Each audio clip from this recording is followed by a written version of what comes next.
All right, hi everyone. Welcome to today's webinar brought to you by IronFX. Where today we're going to have a review of the first half of financial markets for this year. All right, before we begin, please take note of the disclaimer and the risk warning. And the information is not considered as investment advice or investment recommendation, but instead is just marketing communication. So take note that the products are traded on margin and carry a high level of risk, and it is possible to lose all your capital. Right? The products may not be suitable for everyone, and you should ensure that you understand the risks that are involved. Right. My name is Ketan Ramachandra, and this webinar series is brought to you in a special partnership between IronFX and Everest Fortune Group, where we've been the finalists for Best FX and Equity Research for the following years 2019, 2020, and 2021. Right, so here's the agenda today, right? So basically, we're going to do a review of the first half performance for some of the major assets for the financial asset classes for financial markets. So we'll start off by looking at what was the best performing major currency pair. We'll take a look at whether gold made new all-time highs. We'll also take a look after Liberation Day, after global equity markets fell into uh, temporary bear market territory, and they have since rebounded. We are now going to see if they have made new all-time highs as well. And of course, after that, we'll head on over to the charts and trading view, live charts and trading view, and perform some technical analysis on uh, these asset classes here. Right. So starting off, firstly with the best performing major FX pair, and when we look at this list here, right, we can see the first half performance, right. In this case, the year till date performance at that time. Uh, uh, at the end of June, right, 30th of June, as of 30th of June. These were the returns for the major currency pairs, and we can see with the euro leading the way, gaining nearly 14%. And then in second place, we have dollar franc falling nearly 13%, right? So we can see that the Swiss franc and the euro have outperformed the US dollar significantly. And in third place, we have cable, right? The British pound US dollar cable outperforming or returning 9.3%, and the Kiwi returning 8.7%. Right. Now let's before we move on over to the next section, now let's move on over to the charts and trading view and look at the euro, dollar franc, and cable as well. As these three were the best performing major currency pairs in the first half of this year. Right, so let's go on to the euro daily time frame, and we can see that markets opened on 2nd of Jan. So where is it? Yep, here we go. Markets opened on 2nd of Jan, and by 30th of June, oops, where is it? Yep, and by 30th of June, right, we can see the euro gaining nearly 13.8%, right, 13.9% here. So it opened at around 1.0355, climbing as high as 1.1780 by the 30th of June. And in early July, it climbed above 1.1800 as well. Now, since the beginning of July, we started to see demand for the US dollar pick up, and that has caused this currency pair to pull back quite sharply, right? We can see from its peak on 1st of July to the low of yesterday, Tuesday, 15th of July, the euro has dropped just over 2%, but it looks to have stabilized today at around 1.1600. Now, this is a pretty important level here because this is where I can spot a nice pullback support level, right? Now, previously, when we look at the chart for the euro on the daily time frame, we can spot a significant swing high resistance formed on 31st of April. We can also spot another significant swing high resistance formed on the 12th of June. So this level previously functioned as a pretty decent multi-swing high resistance until it gave way on 24th of June. You can see here on 24th, the euro breaking above this prior multi-swing high resistance to climb briefly above 1.1800. Now, as price breaks above a prior swing high resistance such as this, right, it has the potential to function as a pullback support, and that's what seems to have happened yesterday and today as well. We can see the euro, right, stabilizing at around 1.1600 over the last 12 hours or so, and you can see how a prior resistance, prior significant resistance, can indeed function as a pretty decent support area for the future. So very clearly, the first major support for the euro sits at this pullback level at 1.1572. Now, in terms of the second support, right, looking slightly below, I can spot another pretty decent overlap level at 1.4039. We can see that previously this area here served as resistance. And then after that, we can see a nice significant swing low being formed on 19th of June. So this creates an overlap at 1.1439, which we can label as the second support. Right, now that we've identified the first and second support levels, we can now start to run a couple of Fibonacci retracements as well, right? We can see very clearly since 14th of Jan till the 1st of July, a very strong uptrend, and even between 13th of May till 1st of July, a strong uptrend as well. So we can run the first Fibonacci retracement from this swing low here on 12th of May, going up to the swing high here on the 1st of July. And we can see that when we look at all the fibs, we can see that the 38 and 50% retracement sit close enough to the first and second supports respectively. 50% aligns very well with the second support, and 38.2% sits just underneath the first. Now we can try to run the second Fibonacci retracement, this time beginning from this swing low on 13th of Jan, going up to the high on 1st of July. Once again, we'll take a look at all the fibs, and in this case, we can see the 23.6% retracement aligning very well with the second support. So second support is an overlap level at 1.1439, which is accompanied by not one, but two Fibonacci retracements. Right, so what we've got here, right, is a potential bullish bounce for the euro. Right, we've got a potential bullish bounce for the euro off the first support currently in progress. Right, we can see that this currency pair continues to make a series of higher lows, higher highs, and at the same time, it trades above the green Ichimoku cloud, which highlights the ongoing bullish momentum. Now, in terms of resistance, we're going to zoom out a little bit, right? We'll zoom out a little bit because we can see here this high that was made for the euro here on 1st of July at around 1.1830 was a level last seen in September of 2021, so nearly 4 years ago, right? So the euro has hit levels last seen in on 13th of September 2021. Now, when we look across this, when we look at the market structure for the euro on these dates between August and September 2021, right, I can spot two significant swing high resistances that were formed. Right, so we can definitely identify a resistance barrier at around 1.1900.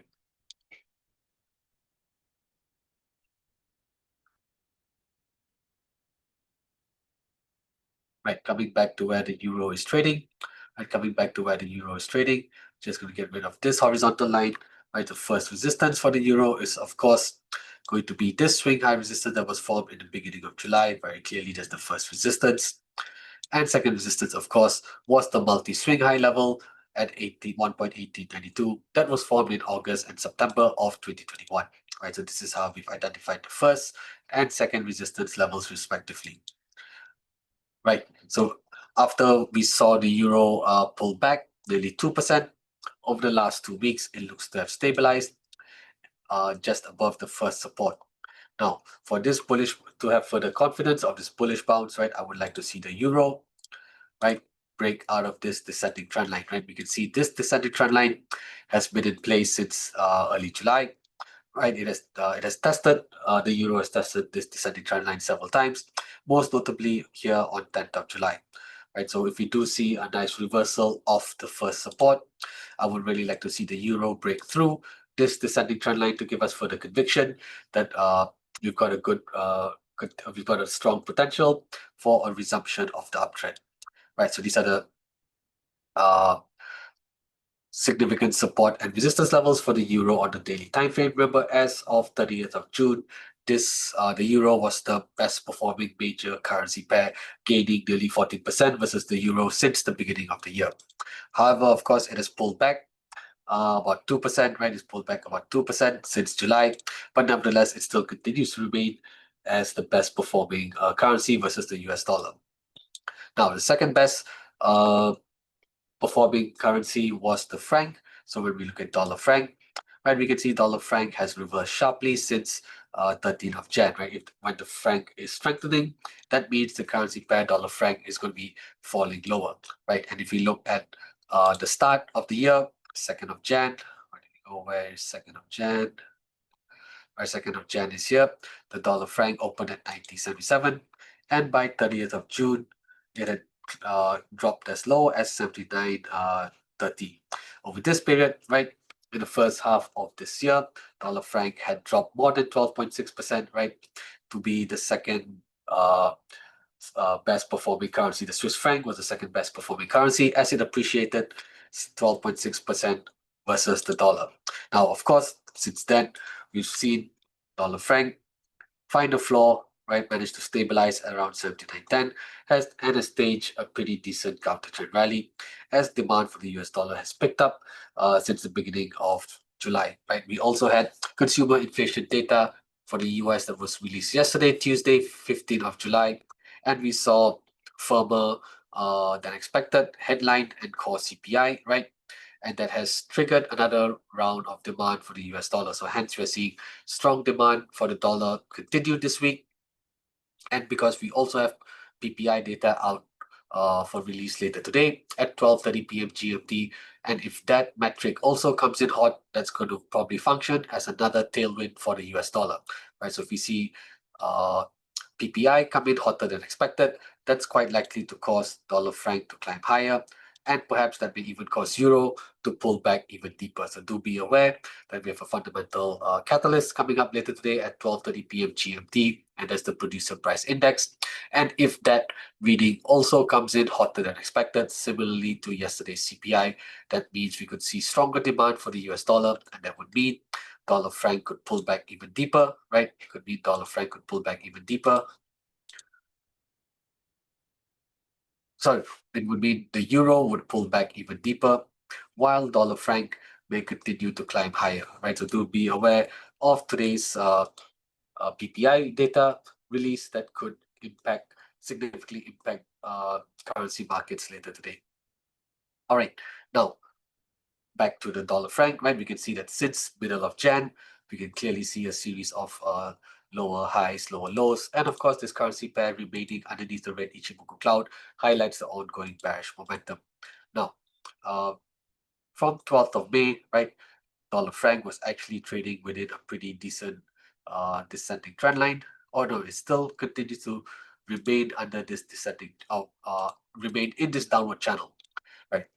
Dollar franc has been trading within this downward channel since 12th of May, right? We can see it has run into resistance in the upper trend line of the downward channel several times.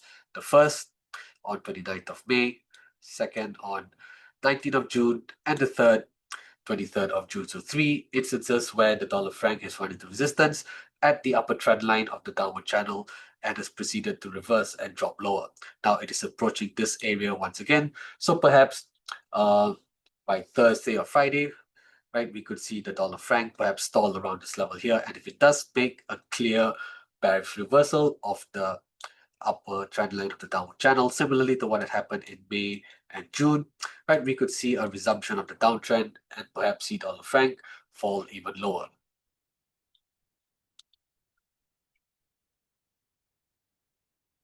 Right, so with that, let's try to identify the first and second resistances. Right, when I look at dollar franc, right, we can clearly spot a very significant swing low that was formed between 10th and 22nd of April. We can also spot another swing low being formed here in the middle of June. So we can identify a pretty decent, there was a pretty strong support level at around 8100 by mid-June.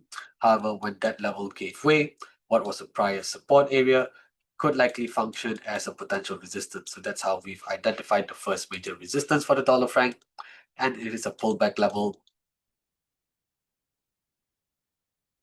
And it's a pullback level at around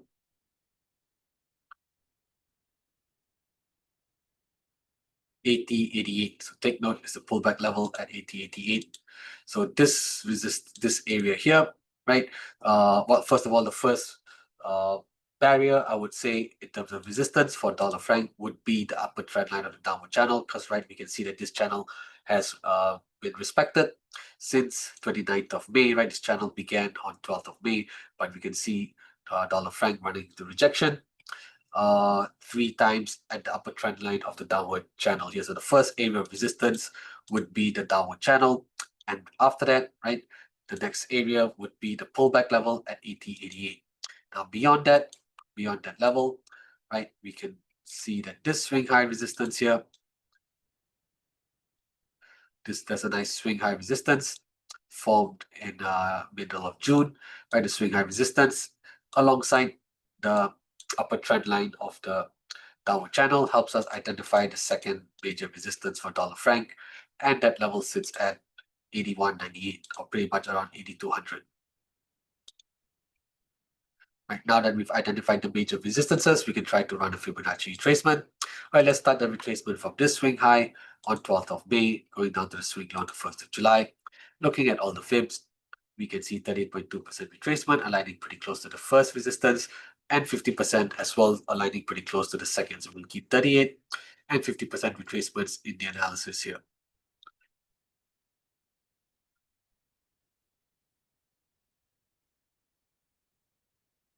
Actually, now when I look across this level at 81.98, right, it actually looks like a very nice overlap, right? If I look across here, it's a nice overlap that begins from 28th of April, right? We can see support on 28th of April, 7th of May, and then again on 26th of May, a little bit of support here as well in early June. And then after that, we can spot resistance in middle of June, right? So second resistance at 81.93 is actually a very nice overlap. That is also accompanied by a Fibonacci retracement at 50%. And of course, first resistance at 80.88 is a pullback level accompanied by the Fibonacci retracement at 38.2%. Now, in terms of support, we can spot a significant swing low being formed here in early July. So this is where we can probably highlight the first major resistance for, first major support for dollar franc, right? The intersection of the swing low and the lower trend line of the downward channel helps us to spot a pretty decent support level. Now, let's zoom out a little bit and see when was the last time dollar franc was trading around this level here, at around 7,900. For that, we're going to have to switch to the weekly time frame. We're going to have to switch to the weekly time frame, and we can see right on the weekly time frame, the last time dollar franc was trading around these levels was back in September 2011. So nearly 14 years ago. So take note, dollar franc has hit nearly 14-year lows. And the last time it was trading around this level was back in September of 2011.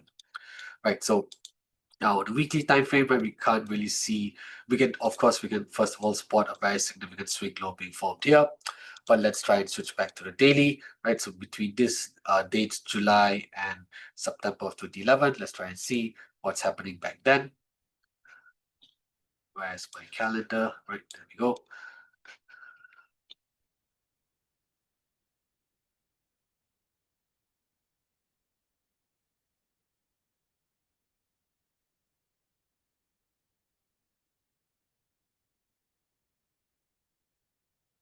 Right, so this period here, right, there we go. Right, we can see a very clear swing low being formed here in August 2011, and we can also see some support being formed here between August and September of 2011. So this is where we can probably identify the first major support for dollar franc, and second major support is the swing low that had occurred around that of August 2011.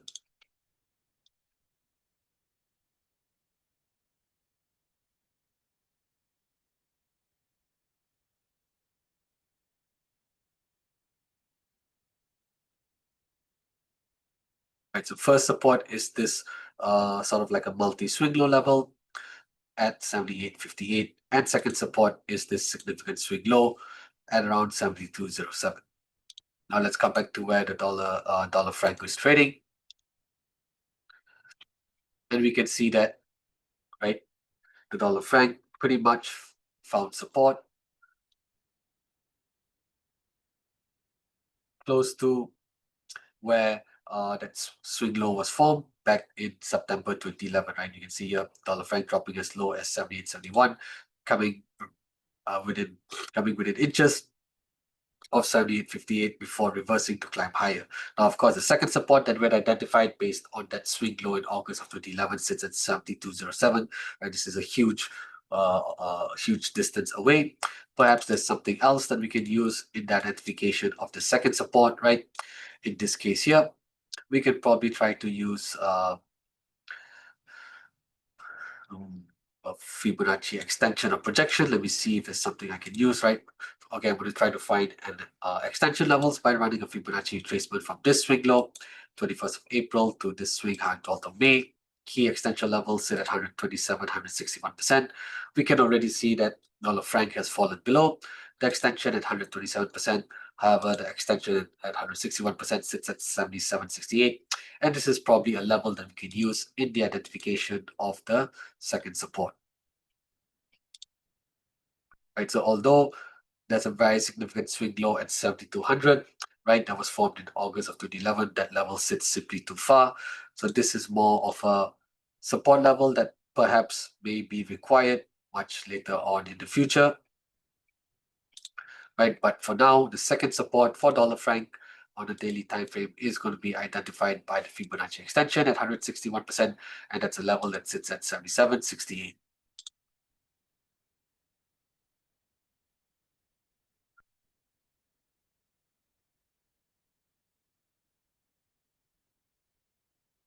Right, so here are the key support levels and resistance levels for the dollar franc on the daily time frame.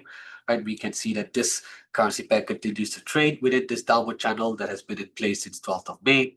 It is approaching the upper trend line of the downward channel once again. We've already seen dollar franc get rejected off the downward of the upper trend line 3 times. Could we see a fourth instance take place? So do take note, if we do see a clear rejection and around this area, and we see dollar franc fall back into the downward channel and resume a downtrend, we've probably got another good opportunity to go short on this currency pair once again. And also take note, right, it is also sort of respecting this ascending trend line. So there's a second area to watch out for. So let's zoom in a little bit here. So we can see the first area of rejection could come in at around the upper trend line of the downward channel, right? And then, of course, to get further conviction that the bearish reversal has indeed taken place, we would definitely like to see, right? I would definitely like to see dollar franc break through this descending trend line. Right, so take note, right? Dollar franc continues to trade in the downward channel. Should it get rejected around this area highlighted by the green circle, we have a potential bearish reversal, and that downward trajectory could gain further momentum, especially if this ascending trend line, this green dotted line, gives way as well.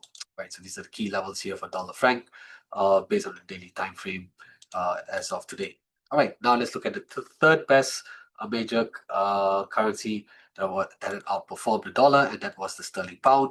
So the sterling pound, US dollar, otherwise known as cable, right? And similarly, this currency pair has risen strongly as well. If we look at it since the open on 2nd of Jan, since this currency pair opened on 2nd of Jan at 1.2500, it climbed as high as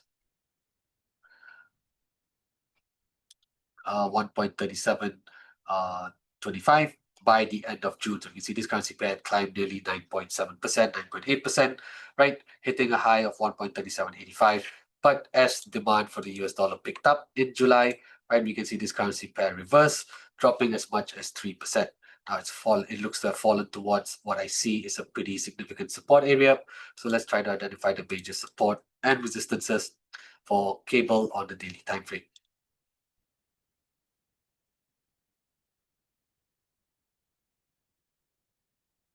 Now, when I look across this level here at around 1.3370, I can previously spot a little bit of resistance here in early May, and I can spot support at the end of May, clear swing low here, very significant swing low, I should say, in the middle of June.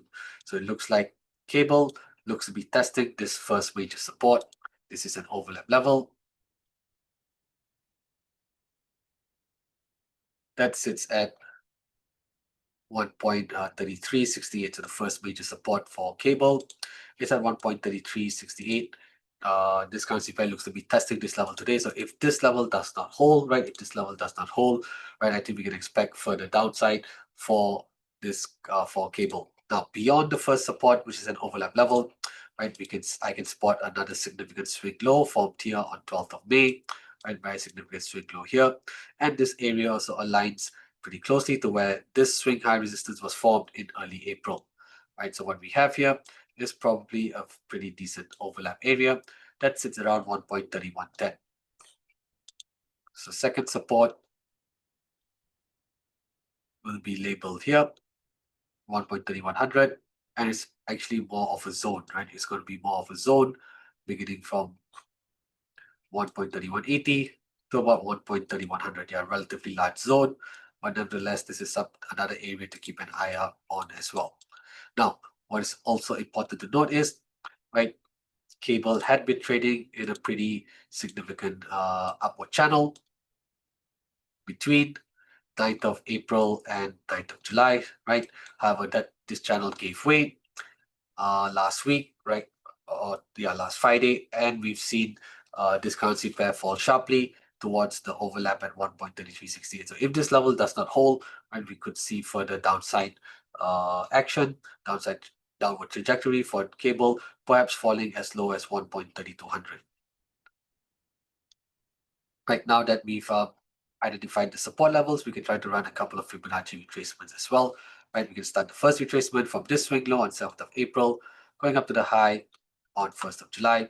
Looking at all the fibs, we can see 38 and 61.8% retracements aligning very well with the first and second supports respectively.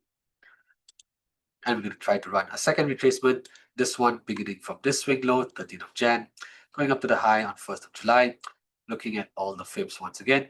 And we can see cable has already closed underneath the retracement at 23.6%. This close took place yesterday, Tuesday, 15th of July. So very clearly, we can't use this retracement at 23.6% anymore. However, we can use the retracement at 38.2% as it aligns very well with the retracement at 61.8% and the second support.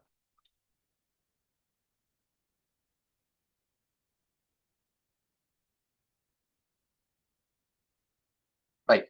Okay. So now that the supports are identified, right, we can also clearly define a significant swing high resistance formed at the end of July, end of June, early July. So perhaps this is where the first major resistance could sit for cable, right? Perhaps 1.3777 is going to be where the first major resistance sits. Let's try to confirm it by looking at when was the last time this currency pair had hit such heights. Last time cable had hit such heights was back in January of 2022. So we're hitting 3-year high. So we're hitting a 3-year high,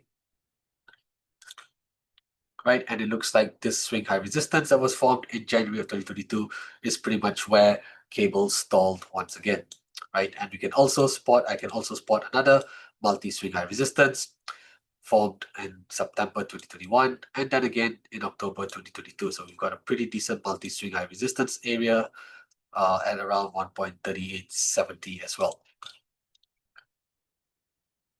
Let's zoom in a little bit into this area. So I think quite likely first resistance is going to sit at this swing high that was formed on 12th of Jan. That's at 1.3714. And second resistance is quite likely to be this swing high here, right? That was formed in October 2021. And that level sits at 1.3833. Right, now let's get rid of this horizontal line and go back to where cable is currently trading and see how it lines up. Okay, first resistance can't be used because very clearly it has already climbed above it. Right, that's fine. What we will use as the first resistance is the current swing high that was formed at the end of June, early July, and that level sits at 1.3752. Right, we are seeing demand for the dollar pick up strongly, right? So it does look like we may have a bearish breakout, right?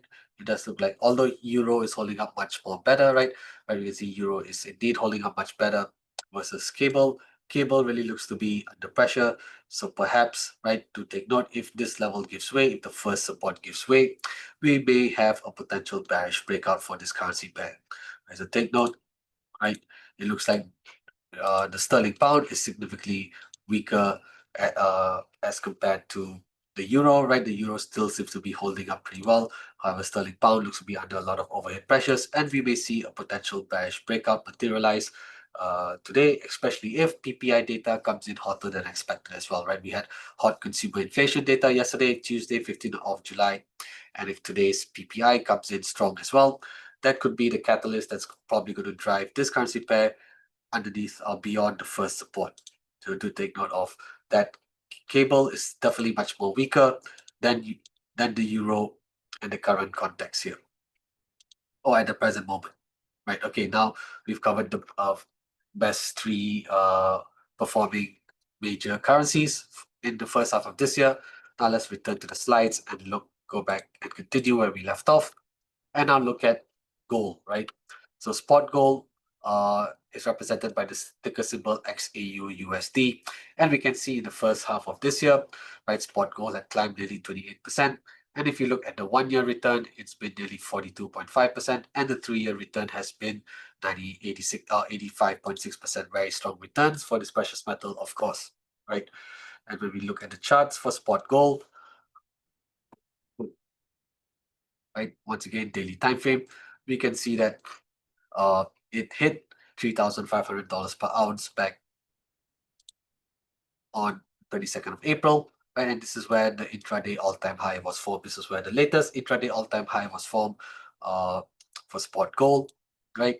And we can also see there's a strong barrier here, right? You can see gold has also failed to break above 3,343 convincingly since 6th of May, right? This is also another barrier. So very clearly, we've basically just identified the first and second resistances respectively, right? First resistance is at $3,434 per ounce. It is a multi-swing high resistance, right? You can see the first swing high taking place here on 6th of May, second swing high taking place here on 17th of June. Very clearly a multi-swing high level that is being used in the identification of the first resistance. And of course, the second resistance is simply going to be the intraday all-time high that was formed on Tuesday, 22nd of April. Right, now, if we look at gold since the beginning of the year, right, gold opened at around $2,634 per ounce. And by 30th of July, or 30th of June, sorry, despite pulling back, right, despite pulling back by 30th of June, it still had returned nearly 26%, right? Despite pulling back in the middle of June, gold was still up 25.8%, nearly 26%. And today, as of today, it is still up about 27.2%. And if you look at the intraday all-time high, this precious metal was up as much as 33.3%. See, very strong returns for this precious metal. And for now, right, actually, if you look at spot gold, it's actually sort of trading sideways within this channel here, right? I can spot a nice channel, right, with a lower bound at around $3,260 per ounce and the upper bound at around 3,440. So gold looks to be just moving sideways at the present moment within this box here. So what this box also helps us to identify is also resistance, of course, where the first resistance sits, and also helps us to identify this first support, right? Looking at the lower bound of the box here. So when I look across this level at around $3,260, I can spot the first major resistance, a first major support for spot gold, and it sits at $3,237 per ounce. And we can see resistance being formed here in mid-April. We can spot a significant swing low being formed in early May. We can also see resistance once again in middle of May, and then we can spot two swing lows that were formed on 29th of May, and then again on 1st of July. So very clearly, $3,237 per ounce is a significant overlap level, which we can use in that identification of the first support. Right, so when we identify a sideways channel, we can also try to play the range as well. So as gold approach the lower bound of the channel once again at the end of June, and it bounced off this level here, right? This is our opportunity to go long and try to target close to 3,400 as a potential take profit target. But for now, it seems to be capped underneath this area here around 3,365. So this is where I would also label an intermediate resistance barrier for spot gold, right? Although we can see that it has continued to trade within this sideways channel, but since the beginning of July, gold prices have also remained constrained underneath 3,365 as well. If this level, if gold can break above this level, by this week or maybe early next week, right, we've probably got a good chance that is going to rise up towards 3,400 once again, perhaps maybe as high as the first resistance itself. Now for the second support, I can spot a very significant swing low formed here in middle of May, and of course a significant swing high resistance formed in early April. So when we look across this level here at around $3,120 per ounce, this looks to be a very significant overlap, which we can use in the identification of the second support. Right now that the support levels have been identified, we can run a couple of Fibonacci retracements. Firstly, beginning from this swing low on 15th of May, going up to the swing high on 16th of June, looking at all the fibs. 61 once again, well, not once again, but the 61.8% retracement aligns very well with the first support. And now we're going to run the second retracement. This one beginning from this swing low, 7th of April, going up to the intraday all-time high on 22nd of April. And of course, we can see the 61 again, highlighting a pretty strong support area here. Right, the support area actually begins from about $3,172 all the way down towards $3,130. Right, relatively large support zone over here. Right, so after bouncing off the first support at the end of June, right, what we're looking for gold is to continue to climb higher, right? Continue to climb higher, respecting this sideways channel, and especially if we can break above the intermediate resistance at 3,365, we've probably got a good chance it can make a good run towards 3,400, or perhaps even as high as the first resistance itself. Right, so these are the key levels here for spot gold on a daily time frame, and we've seen it range within this channel, sideways channel, since 30th of May, and probably got a good chance that it could continue to climb higher, at least towards 3,400, should the intermediate resistance gives way, right? Okay, this intermediate resistance is probably also accompanied by a Fibonacci retracement. Let's try it out. Let's check it out. Let's see if there's one. I'm going to start the retracement from this swing high, 16th of June, going down to the swing low here on the 30th of June. We can see the 61.8% retracement sitting just above the intermediate resistance barrier here. So this does look like to be a pretty important area to take note of, because if it continues to hold prices, right, if it continues to keep gold prices in check, we could see it fall back towards the first support once again. All right, now let's return to the slides and pick up from where we continued, right? So we've looked at gold returns. Now we're going to look at US equities, and we'll take a look at the futures indices here, right? US 30, US 500, US Tech 100, small cap 2000 as well. That's the Russell 2000. And we can see after all the extreme volatility in April, right, due to the tariff announcements, we've seen equity markets, global, not only US, but global equity markets rebound very strongly. And by the end of June, right, the US 30 was up nearly 4.7%. US 500 nearly 6%, and US Tech up nearly 8%. So US 30 tracks is the instrument that tracks the Dow Jones industrial futures. US 500 is the instrument that tracks the S&P 500 futures, and of course US Tech 100 is the instrument that tracks the Nasdaq 100 futures. Right, you can see all of them have made pretty steady returns in the first half of this year, especially given the volatility that we saw in April. So let's start with US 500. Right, and we can see here, 2nd of April was when Liberation Day was announced. We had the barrage of tariffs being announced by the White House and President Trump, and that injected extreme volatility into global financial markets, causing equity markets to sell off very sharply. Equity markets were already selling off right prior to 1st April. This was the intraday all-time high for US 500 at around 6,140, and by mid-March, this index had already fallen into pretty strong correction, right, dropping more than 10.5%, right? And by the time it hit the lows on 7th of April, this instrument was already in a bear market, right? It fell into a temporary bear market, intraday bear market on Monday, 7th of April, but on the day managed to rebound and close higher at around 5,082. But nevertheless, US 500 was still down a massive 17.3% since its back then all-time high of 19th of Feb. Okay, hi Jamili, good to see you as well. Thanks for tuning in.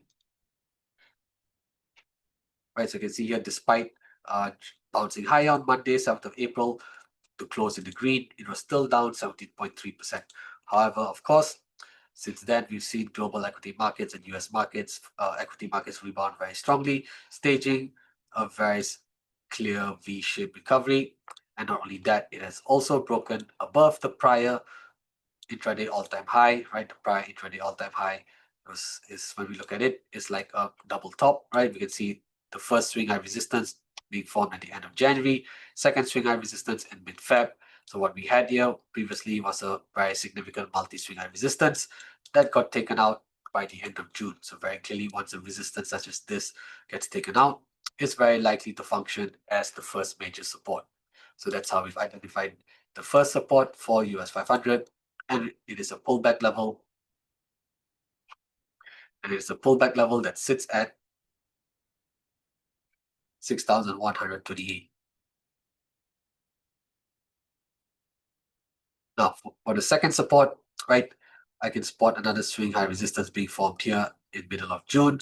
And of course, once US 500 broke above this level at the end of June, this prior resistance has the potential to function as a pullback support. And that's where the second support for this instrument is going to sit.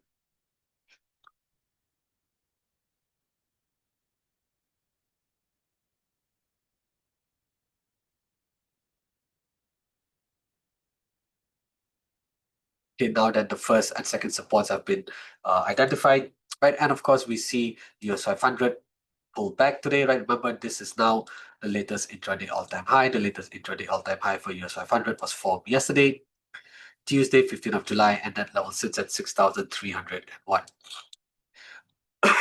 Right, so now that the support levels have been identified, we can run a couple of Fibonacci retracements. First one beginning from here, 23rd of June, going up to the intraday all-time high. Looking at all the fibs, I can see, I guess, 50 and 61.8% retracement sitting close enough to actually, we could probably use 30, I believe we could use 30 and 61.8%, as they sit close enough to the first and second supports respectively.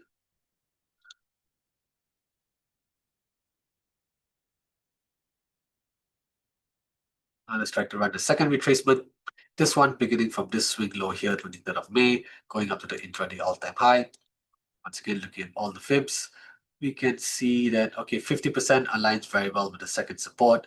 23, 38 are somewhat in no man's land. That's fine. Remember, don't force the Fibonacci levels onto the analysis unless they sit close enough to a predefined support or resistance area. So in this case, for the second retracement, we'll just use 50%. Now there's another retracement that we can probably use, the third one, beginning from this swing low, 21st of April, once again going up to intraday all-time high. Looking at all the fibs, once again, we can see 23.6% accompany the second support. So what I'm seeing here at 6,034 is a very significant pullback that's accompanied by not one, but three Fibonacci levels ranging from 23.6% to 50% to 61.8%. Right. Now with supports being identified, what about resistance? All right, we can see it's trading close to the intraday all-time high here.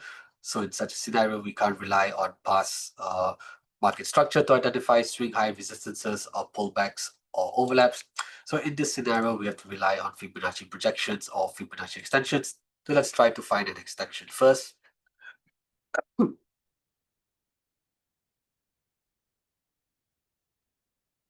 find an extension, right, I'm going to be running Fibonacci retracement starting from this swing high here on 25th of March, going down to the swing low on 7th of April.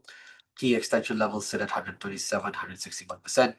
Very clearly, US 500 has already climbed above the extension at 127%, but of course, the extension at 161% can be used as a potential resistance area. Let's just keep this on for now. I'm not going to label it just yet. Let's just see this one resistance that we could potentially use at the extension at 161%. Now we're just going to try to run a Fibonacci projection, right? I can spot a zigzag pattern that begins from 21st of April, going up to 19th of May, pulling back to 23rd of May, and then moving higher again. So in this zigzag pattern here, we can try to run a Fibonacci projection. Let's try it out. The projection involves 3 points, 21st of April, going up to 20th of May and ending at 23rd of May. Let's look at all the projection levels. Key projection levels sit at 61.8%, 78.6%, and of course 100%. Now, very clearly, US 500 has already hit the 61.8% projection, but has not closed above it. So take note, if you can see US 500 break through the intraday all-time high, which is also accompanied by the Fibonacci projection at 61.8%, we've got a pretty good chance it can make a good run towards the first major resistance, which is an area that's identified by a Fibonacci projection at 78.6% and a Fibonacci extension at 161%. So this is where the first major resistance barrier for US 500 sits at, and it's around 6,430. Right, we have an intermediate resistance barrier here, which is where the intraday all-time high was formed, and it's also accompanied by the Fibonacci projection at 61.8%. And of course, should beyond the first resistance,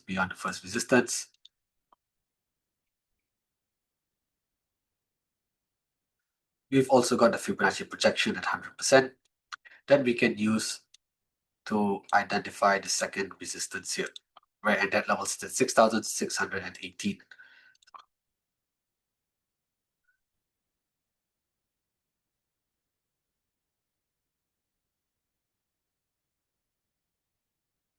Right. So for now, right, US 500 looks to have stabilized, right? It looks to have found a near-term floor, a temporary floor at around 6,200 and what is this? This one should be 6,216. Let's zoom in a little bit here. Right, we can see that it's managed to find a temporary floor since Monday, 7th of July, like 2 Mondays ago. Right, so if this level holds up, right, looks to have bounced off this level once again today. If this level holds up, we could see US 500 try to make a good run towards its intraday all-time high once again.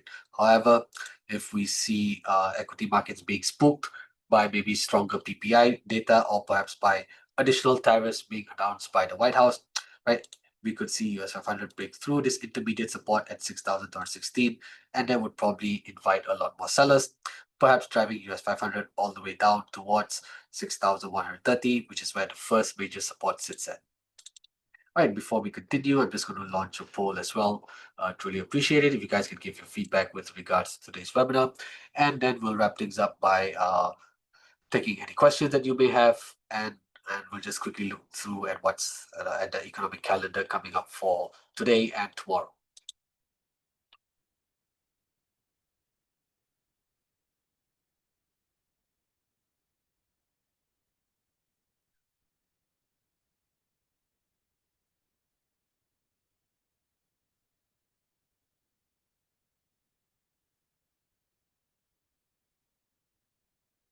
Right. Okay. Great to see all the responses coming in. All right. Okay. All right. Keep the poll running for another 10 seconds or so.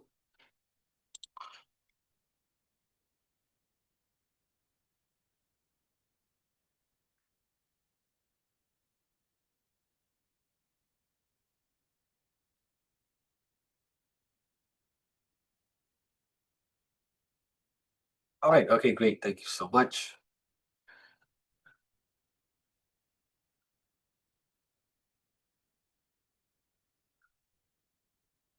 Now looking at the calendar for what's left for the remainder of this week, beginning from today, Wednesday, 16th of July to Friday, 18th. Right, we can see we've already seen CPI data for the UK being released earlier today at 6 a.m. GMT, coming in at 3.6%, significantly higher than the forecast and the previous month's figure. However, that wasn't enough to keep cable supported. We see demand for the US dollar outweighing the demand for sterling pound that has caused that currency pair to continue to fall lower. And remember, we've got PPI data for the US coming up today, Wednesday, 16th of July, 12:30 p.m. GMT. Tomorrow, we've also got labor force report by Australia at 1:30 a.m. GMT, followed by claimant count change and average earnings as well for the UK, 6 a.m.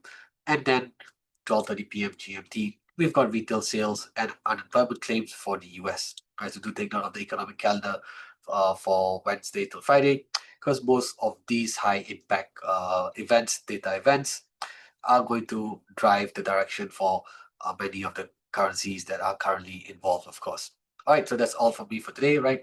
Thanks once again for tuning in to today's session brought to you by IronFX, where we've covered the first half review of financial markets, right? Looking at the best performing major currency pair in the first half of this year. We've also taken a look at the return for gold. And of course, looking at how US equity indices, futures indices have also performed so far, especially since the volatility that we saw on Liberation Day in April. All right, that's all for me for today. All right, thanks to everyone for tuning in and look forward to catching all of you at the next session. All right, thanks everyone. Take care and have a great trading week.